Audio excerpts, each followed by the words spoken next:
గోదావరి పేరు కుణలేశ్వర స్వామి, ఈ గ్రామం పేరు కుణలేశ్వరము. ఇక్కడ ప్రవహించిన నది పేరు వృద్ధ గౌతమి నది. ఈ గోదావరి పేరు ఏం పేరు అంటే వృద్ధ గౌతమి నది. ఈ వృద్ధ గౌతమి నదికి అనగా ఈ గోదావరికి సముద్రుడు ఎదురొచ్చి 2 కుండలాల బహుమతిగా ఇచ్చాడు. గోదావరికి సముద్రుడు ఇస్తే ఆ గోదావరితో సముద్రంతో నాథా నేను అలంకరించుకోవడం కాదు ఇప్పుడు కాదు, మనిద్దరము కలిసిన ప్రాంతము, మనిద్దరి జ్ఞాపకార్థం లోక కళ్యాణార్థమై మానవులు పూజ చేసుకోవడం కోసం ఒకటి నది ఒడ్డున, రెండవది దేవతలు పూజ చేసుకోవడం కోసం నదీ గర్భంలో ఒకటి ప్రతిష్ఠ చేయమని ఆ వృద్ధ గౌతముడు కోరింది గోదావరి. అప్పుడు ఆ వృద్ధ గౌతముడు ఒకటి మానవుల కోసం ఒడ్డున ప్రతిష్ఠ చేశాడు, రెండవది దేవతలు పూజ చేసుకోవడం కోసం నదీ గర్భంలో ప్రతిష్ఠ చేసిన తర్వాత అందులో స్నానం చేశాడు. ఆ వృద్ధ గౌతముడు స్నానం చేయగా ఆయన వృద్ధాప్యం పోయి యవ్వన వయసు వచ్చింది. ఈ క్షేత్ర మహత్యం ఏమిటయ్యా అంటే వృద్ధులు కూడా అనగా ముసలవాళ్ళు కూడా ఈ క్షేత్రంలో స్నానం చేయడం వల్ల యవ్వన వయసు వస్తుంది అన్నది ఈ కుణలేశ్వర క్షేత్ర మహత్యం. ఇది గౌతమి గ్రంథంలో 103వ అధ్యాయంలో 15వ శ్లోకంలో చెప్పబడుతోంది. అంతేకాకుండా బ్రహ్మాండ పురాణం బ్రహ్మదేవుడు అడిగట్టు నారదుడి తండ్రి గారు ఈ భూమండలం మీద చాలా పుణ్యక్షేత్రాలు ఉన్నాయి, నదీ తీర ప్రాంతంలో అనగా నది ఒడ్డున్న క్షేత్రాల్లో ఏదైనా ఒక క్షేత్రం చెప్పండి, ఆ స్వామి దర్శనం చేసుకుని వస్తాను అడిగట్ట నారదుడు బ్రహ్మదేవుని. అప్పుడు బ్రహ్మదేవుడు ఈ కుణలేశ్వర క్షేత్రం నుంచి చెప్తున్నాడు. ఇది బ్రహ్మాండ పురాణంలో ఉంది. నాయన ఈశ్వరుడు గురించి చెప్పేంత అర్హత కానీ శక్తి కానీ నాకు లేవు. ఆయన గురించి నేను చెప్పడం సరిపోను. ఇందువల్ల మనకందరికీ కూడా తల్లిదండ్రులు ఉన్నారు, మన గోత్రం తెలుసు, మన కులం ఏంటో మనకు తెలుసు. ఈశ్వరుడు ఇప్పుడు వాడు, ఆయన కులం ఏంటి, ఆయన గోత్రం ఏంటి అన్నది ఎవ్వరికీ కూడా అంతుపట్టలేని చిక్కిన ప్రశ్న. ఆయన మనందరికన్నా ముందు వాడనమాట. ఈ అనంతానికి ముందు నుంచి ఉన్నవాడు ఎవరయ్యా అంటే ఒక ఈశ్వరుడే. అందుకే ఆయన్ని ఆది పురుషుడు అని పిలుస్తారు. అంటే ఆది నుంచి ముందు నుంచి ఉన్నవాడు ఒక ఈశ్వరుడే.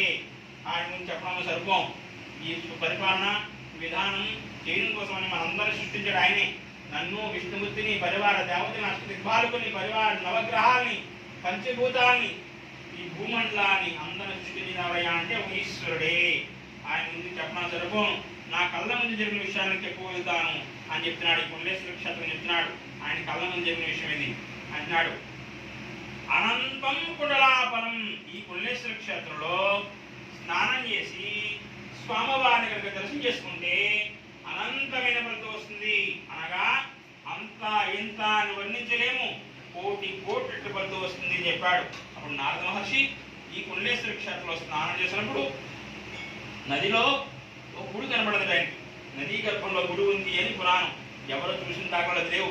మన పూర్వీకులు అనగా మా ముత్తాత గారు ఆ వయసు వాళ్ళు తెల్లవాళ్ళు జామున అనగా 2:30 ఆ ప్రాంతం నదీ స్నానం వెళ్తే నదీ గర్భంలోంచి ఓంకారనాదాలు, భజన కీర్తనలు వినపడుతూ ఉండేవని చెప్పుకునేవారు. నదీ గర్భంలో ఓ కుణలేశ్వర స్వామి ఉన్నాడు, అది దేవతలు నిర్మించుకున్నారట. ఏ విధంగా నిర్మించుకున్నారటయ్యా? నదీ గర్భంలో ఉన్న కుణలేశ్వర స్వామిని అనగా కంచుగుళ్ళు ఉన్నాయని పురాణం. నదిలో కంచుగుళ్ళు ఉన్నాయని పురాణం చెప్తోంది. ఎవరు చూసిన దాకా లేవు కానీ నదిలో ఉన్న కుణలేశ్వర స్వామి అభిషేకం చేసుకుని ఎవరు నారదుడు మళ్ళా పైకి వచ్చి ఈ స్వామిని కూడా పూజ చేసుకుని ఆయన మళ్ళా వెళ్ళిపోయారట. ఈ విషయం అంతా కూడా మనకి బ్రహ్మాండ పురాణం తెలియజేస్తోంది. ఇవన్నీ కూడా పురాణాలు ఎవరు పెద్దలు చెప్పగా మీకు చెప్పగలుగుతాం, ఎందులో పురాణం చదవగా మీకు తెలియజేస్తున్నాను. కానీ భక్త మార్కండేయుడు మన మానవుడు అయిన 4వ దశాబ్దం వాడు. ఆయనకు అభాష్యం చిన్నతనంలోనే ఆయుష్ తిరిగి వరం. ఈ స్వామి చూడండి అలంకారం అయిపోతుంది. మళ్ళీ స్వామివారు మీకు దర్శనం అవ్వదు. స్వామివారి పేరు కుణలేశ్వర స్వామిని పిలుస్తున్నాను. లింగాకారాలు చాలా చోట్ల లింగాలని గుండ్రంగా ఉంటాయి, ఇక లింగాకార లింగా లేదు. ఈ పక్క పల్లంగా చూడండి, మైంగళ గోడుగా ఉంది కదా, ఇది లింగం అన్నమాట. చూపెట్టిన పోగిది కుండలము, చూపెట్టిన లింగం అర్థం. కిందిలా బుట్టలా ఉండి పైకి లింగిలా ఉంది. ఇది మాట లింగిది. కుండలము అనగా కుండలేశ్వర స్వామి అని అర్థం. ఇక్కడ మీకు భక్త మార్కండేయుడు కూడా ఆయన చిన్నతనంలో 16 సంవత్సరాలు ఆయుష్పోయి వరం ఇచ్చాడు ఈశ్వరుడు. అంటే ఒక సంతానం లేకపోతే ఒక ఇద్దరు భక్తులకి భార్యభర్తలు ఇద్దరు కూడా తపస్సు చేస్తారు ఈశ్వరుడి కోసం. ఈశ్వరుడు ప్రదక్షిణ అడిగేట మీకు ఎటువంటి సంతానం కావాలి అన్నట్ట. అది స్వామి పిల్లలు కావాలి. ఎటువంటి సంతానం అంటే దాంట్లో అర్థం ఏంటని అడిగారట మళ్ళా. అప్పుడు అన్నట్ట 100 సంవత్సరాల పదికి కొడుకు కావాలా, 16 సంవత్సరాల ఆయుష్ ఉంటుంది అటువంటి కొడుకు కావాలా, వాడి వీడి తేడా ఏంటని అడిగారు మళ్ళా. వీడు అయితే 100 సంవత్సరాల కొడుకు ఉంటాడు. ఎటువంటి వాడయ్యా అంటే ఒక తాగుపోతే, ఒక తిరిగిపోతే, ఒక వ్యభిచారి, ఒక పలానా వాడు కొడుకు దుర్మార్గుడురా, దొంగరా అని చెప్పుకునేలా ఉంటాడు. అలా కాకుండా 16 సంవత్సరాలు వస్తాడు, మంచి సేవ చేస్తూ కలుస్తూ ఉంటాడు, శివుడికి అభిషేకం చేసుకుంటూ ఉంటాడు, ఎప్పుడు కూడా ఆయనకి సేవ చేసుకుంటూ ఉంటాడు. ఆయనే భక్త మార్కండేయుడు. ఆయన కావాలనితే పలానా వాడు తల్లిదండ్రులు వీళ్ళు అని గొప్పగా ఎదుగుతాడు. అటువంటి కావాలని గట్ట ఆయనే కావాలి అన్నారు. ఆయన పేరే భక్త మార్కండేయుడు. 13 సంవత్సరాలు వచ్చేటప్పటికి తల్లిదండ్రులకు తెలుసు కాబట్టి ఆయుష్ తిరిగిపోతున్న భయంతో వాళ్ళు బాధపడుతున్నారట. ఆ విషయాన్ని గ్రహించిన మార్కండే అన్నట, ఈశ్వరుడు వల్లే నేను పుట్టాను కదా, నా ప్రాణం పోయే లోపల ఆయన సేవ చేసుకుంటాను పరమేశ్వరుడిగా అని చెప్పి ఆయన తల్లిదండ్రుల్లో చెప్పి వాళ్ళ ఆజ్ఞ తీసుకుని భారతదేశంలో ఉన్న క్షేత్రాలను కూడా ఆయన దర్శనం చేసుకున్నట. ఎవరండి? భక్త మార్కండేయుడు. ఎప్పుడు 4వ దశాబ్దంలో భారతదేశంలో ఉన్న ఈ స్వామిని కూడా దర్శనం చేసుకున్నట్టు ఆయన. అప్పుడు మానవులు ఎవరు కూడా ఇక్కడ మనకి ఎవరు కూడా లేరు, దేవతలు అర్థం చేసుకునేవారు. ఆ టైంలో భక్త మార్కండేయుడు వచ్చి ఈ స్వామిని దర్శనం చేసుకుని ఆఖరిని హిమాలయాలు వెళ్ళి హిమాలయాల్లో ఆ స్వామికి ఒక లింగం పెట్టుకుని ఎదురకుండా దానికి పూజ చేసుకుంటూ ధ్యానం చేసుకుంటూ తపస్సు చేసుకుంటూ ఉన్నట్ట. ఈ లోపల యమధర్మరాజు వచ్చి ఆయన తీసుకుపోతున్నాడు. ఆ తీసుకెళ్ళిపోతున్న టైంలో యమధర్మరాజు యమపాసు లాక్కెళ్ళిపోతున్న టైంలో ఇలా శివలింగాన్ని పట్టుకున్నట్టు ఆయన. అప్పుడు శివలింగానికి ఆయన తీర్చబడింది ఉరి. ఇదే అక్కల పెద్దరయ్య గారిని మా ఊళ్ళో గ్రామస్తుడు ఆయన. ఆయన పూర్వకాలంలో ఆ పెద్ద మండపం మీద ఆ విగ్రహాన్ని వేయించారు ఆ కుటుంబ వాళ్ళందరూ కూడా. అదే విధంగా సిద్ధమైపోతే వాళ్ళ అబ్బాయి గారు వాళ్ళ అమ్మాయిలందరూ కలిపి మళ్ళా విగ్రహం వేయించారు. అది ఎదురు మండపం ఉంది. ఎవరు? భక్త మార్కండేయుడు, యమధర్మరాజు, ఈశ్వరుడు, శివలింగము అనగా గుణవేశ్వర స్వామి లింగాకారంలో తయారు చేసి పెట్టాం. అటువంటి ఘట్టం ఈ గుడి నుండి అక్కల పెద్దరయ్య గారు కుటుంబ సభ్యులు అది వేయించడం జరిగింది. వెళ్ళేటప్పుడు చూడండి. ఆ విధంగా ఎటువంటి ఆయన ఈశ్వరుని ప్రార్థన చేస్తున్నాడు. ఈ లోపల యమధర్మరాజు తీసుకుపోతున్న టైంలో భారతదేశంలో ఉన్న క్షేత్రాన్ని కూడా ఆయన తిరిగాడు కాబట్టి అందులో మృత్యు నుంచి ఎవరైతే మనం కాపాడుతారు అటువంటి వాళ్ళని అనబడిన గుర్తుపెట్టుకుని 8 శ్లోకాలు కాబట్టి పాడాడు. ఎవరు? భక్త మార్కండేయుడు. 8 శ్లోకాల్లో 4వ శ్లోకంలో ఈ కుండలేశ్వర స్వామి గురించి పాడాడు. ఎవరండి? భక్త మార్కండేయుడు. ఆ పాడిన శ్లోకాలకు అర్థం ఏంటంటే యమధర్మరాజు నుంచి కాపాడమని అడగడం ఆ శ్లోకాలకు అర్థం.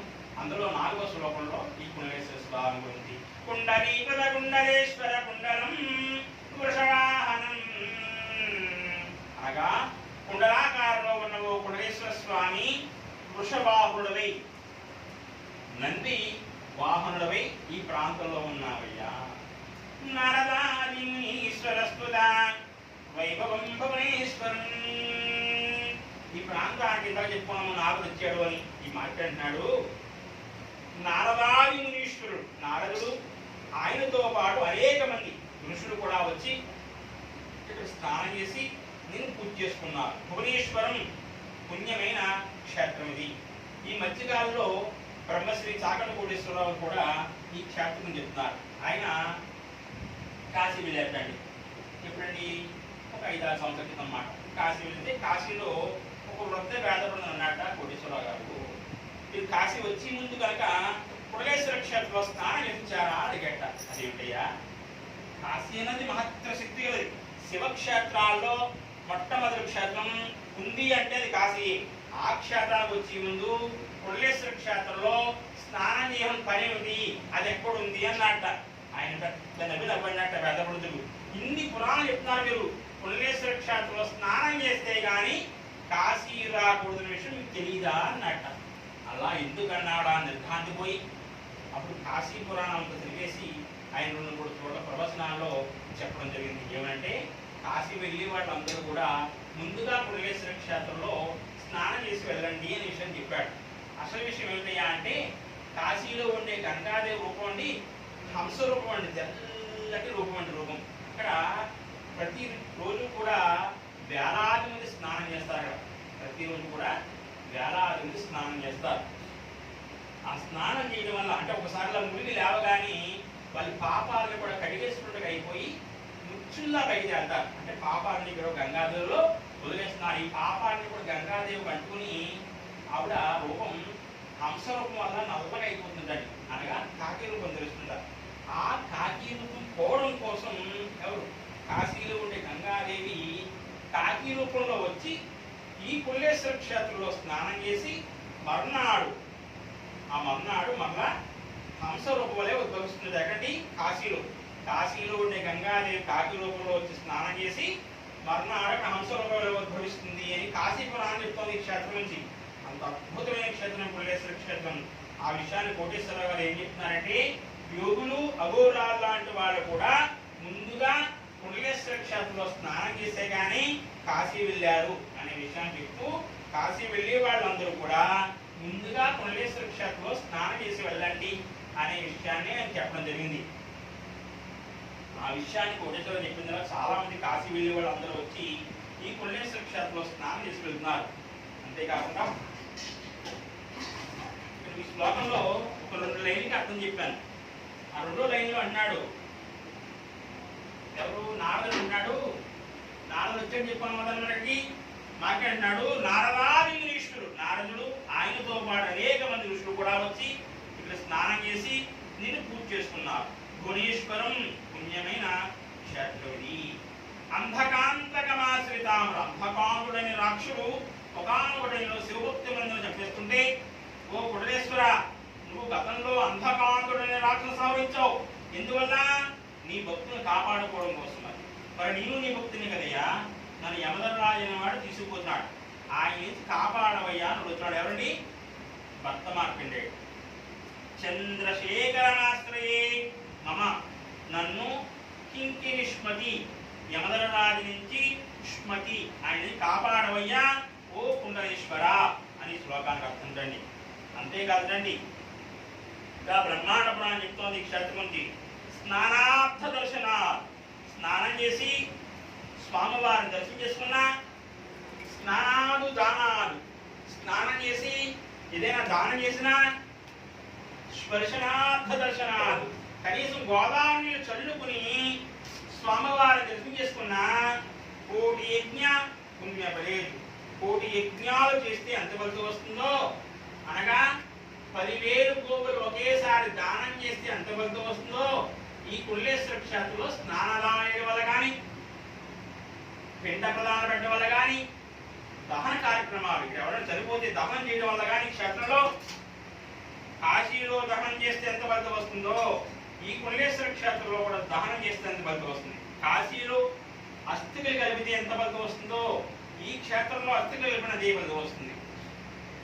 కాశీలో ఉండే గంగాదేవి ప్రతిరోజు స్నానం చేస్తోంది కదా, మరి కాశీలో ఉండే గంగాదేవి పాపాలు పోగొట్టుకోవడం వస్తుంది ఇక్కడికి. మరి ఈ గోదావరిలో పాపాలు వస్తుంది అనే ప్రశ్న రావచ్చు మనకి. దానికి కూడా మన దగ్గర సమాధానం ఉంది. ఎలాగంటే, ఆ రోజున కోరింది గోదావరి సముద్రుడిని, నాథా పంచభూతాలు ఉన్నందరూ కూడా సదాశివుడు త్రిమూర్తులు ఈ ప్రాంతంలో సంచరిస్తూ ఉండాలి, అనగా నదిలో సంచరిస్తూ ఉండాలి. మనం కూడా వారితో పాటు ఈ ప్రాంతంలో నివసిస్తూ ఉండాలి. ప్రతిరోజు కూడా సముద్రుడి ప్రాంతం వస్తాడు గోదావరి అన్నట్టుగా ఆ రోజు కోరింది కదా మరి ఆవిడ. ఆ ప్రతిరోజు సముద్రుడి ప్రాంతం వచ్చి నదిలో ఉన్న కుల్లేశ్వర స్వామి అభిషేకం చేసుకుని వెళ్తూ ఉంటాడు. సముద్రం ఎక్కడైనా వచ్చేది కాదుగా, ఆయనలో ప్రవహించే నదులన్నీ కూడా, అంటే భర్త అన్న సముద్రం ఉన్నవాడు ఎవరు? మగవాడు. నదులు వెన్నవి ఆడవి. ఆయనలో ప్రవహించే నదులన్నీ కూడా ప్రాంతం వచ్చి నదిలో ఉన్న కుల్లేశ్వర స్వామి అభిషేకం చేసుకెళ్తూ ఉంటాయి. ఆయన వచ్చినప్పుడు ఏం చేస్తాట, ఇక్కడున్న పాపాలన్నీ కూడా తీసుకుపోతూ ఉంటాడు అక్కడికి, సముద్రంలో. అందుకు ఎప్పుడు కూడా ఇక్కడ మహిమే ఉంటుంది తప్ప, శక్తి ఉంటుంది తప్ప పాపాలను మనం ఉండవు. ఎందువల్ల? ఎప్పుడు సముద్రం శుభ్రం చేసి తీసుకుపోతూ ఉంటాడు ఆయన ఎక్కడికి, సముద్రంలోకి. అందుకని ఎప్పుడు కూడా ఇక్కడ పాపాలను ఉండవు. కాశీలో ఉండే గంగాదేవి వదిలేసిన పాపాలైనా, మన వచ్చి స్నానం చేసిన పాపాలు వదిలేసినైనా, ఇక్కడ అస్థి కలిపినా, పిండ ప్రదానాలు పెట్టినా, దహన కార్యక్రమాలు చేసినా ఇక్కడ ఇటువంటి పాపాలని కూడా ఉండవు. కాశీలో ఉండే గంగాదేవి మొయ్య ఎక్కి వస్తోంది. ఇక్కడ గంగాదేవి మొయ్య గోదావరి ఈ సముద్రం వచ్చి తీసుకుపోతూ ఉంటాడు. అదే చెప్తున్నారు పుష్కరాల టైంలో కూడా. ఎక్కడ పుష్కరాలు జరిగినా కూడా, అంటే మన గోదావరికి కాదు, అంటే నాసికా నింబక నుంచి ఎక్కడ గోదావరి ప్రవహించినా కూడా పుష్కరాల టైంలో స్నానం చేస్తే గనక 1,000,000 యజ్ఞాలు 10,000 గోవులు దానం చేస్తే ఎంత ఫలితం వస్తుందో అంత ఫలితం వస్తుంది. అంటే గోదావరి కాదు, కృష్ణానది ఉండొచ్చు, తుంగభద్ర ఉండొచ్చు, యమున ఎచ్చు, గంగానది ఉండొచ్చు, ఎక్కడ నదికి పుష్కరాలు వచ్చినా కూడా ఫలితం ఉంటుంది. నల్లాళ్ళు గంగా స్నానం చేస్తే ఎంత ఫలితమో ఒక పుష్కర స్నానం చేస్తే అంత ఫలితం వస్తుందని చెప్తున్నారు. మన గుర్తు రోజుల్లో కూడా ఫలితం ఉందని బ్రహ్మాండ పురాణం తెలియజేస్తుంది. ఎందువల్ల పుష్కరాల టైంలో చూడండి 11 నదులు వచ్చి ఒక నదిలో కలుస్తాయి, అది పుష్కరం అవుతుంది. మన గుర్తు రోజుల్లో కూడా అన్ని నదులు వచ్చి నదులు కలుస్తాయి. ఎందువల్ల సముద్రంతో పాటు భక్తితో పాటు వీళ్ళందరూ వచ్చి ఇక్కడ స్నానం చేస్తారు. అందులో అన్ని నదులు ఇక్కడ కలుస్తాయి కాబట్టి అంత ఫలితం ఉందని మనం చెప్పబడుతోంది. అంతేకాకుండా ఆదిశంకరాచార్య వారు కూడా ఈ క్షేత్రం దర్శనం చేస్తున్న 8వ దశాబ్దంలో ఆయన కూడా మానవుడే. 15వ దశాబ్దంలో శ్రీనాథ మహాకవి కూడా ఈ క్షేత్రానికి వచ్చి ఆయన కూడా కాశీ వెళ్ళి క్షేత్రాన్ని దర్శనం చేసుకుని భారతదేశంలో క్షేత్రాలు దర్శనం చేసుకుంటూ ఈ స్వామిని కూడా దర్శనం చేసుకుని ఆఖరిని కాశీ వెళ్ళి కాశీ పురాణంలో ఈ కుండలేశ్వర క్షేత్రం గురించి వర్ణించాడు. కాశీఖండాన్ని రాసింది వ్యాస మహర్షి, ఆయన వేదంలో రాశాడు. ఆయన అది తెలుగులో అనువాదం చేశాడు శ్రీనాథుడు. అందులో వర్ణించాడు ఈ కుండలేశ్వర క్షేత్రం గురించి. విరూపాక్షుండు కుండలేశ్వరుడు, కాశీలో ఉన్న విశ్వేశ్వరుడితో సమానమైన వాడు ఈ కుండలేశ్వరుడు అని కాశీఖండంలో వర్ణించాడు. అంత అద్భుతమైన క్షేత్రం ఈ కుండలేశ్వర క్షేత్రం. సర్వే జన సుఖనో భవంతు. ఓం శాంతి శాంతి శాంతి. త్రిజలం త్రినాకారం నేత్రజలాయుధం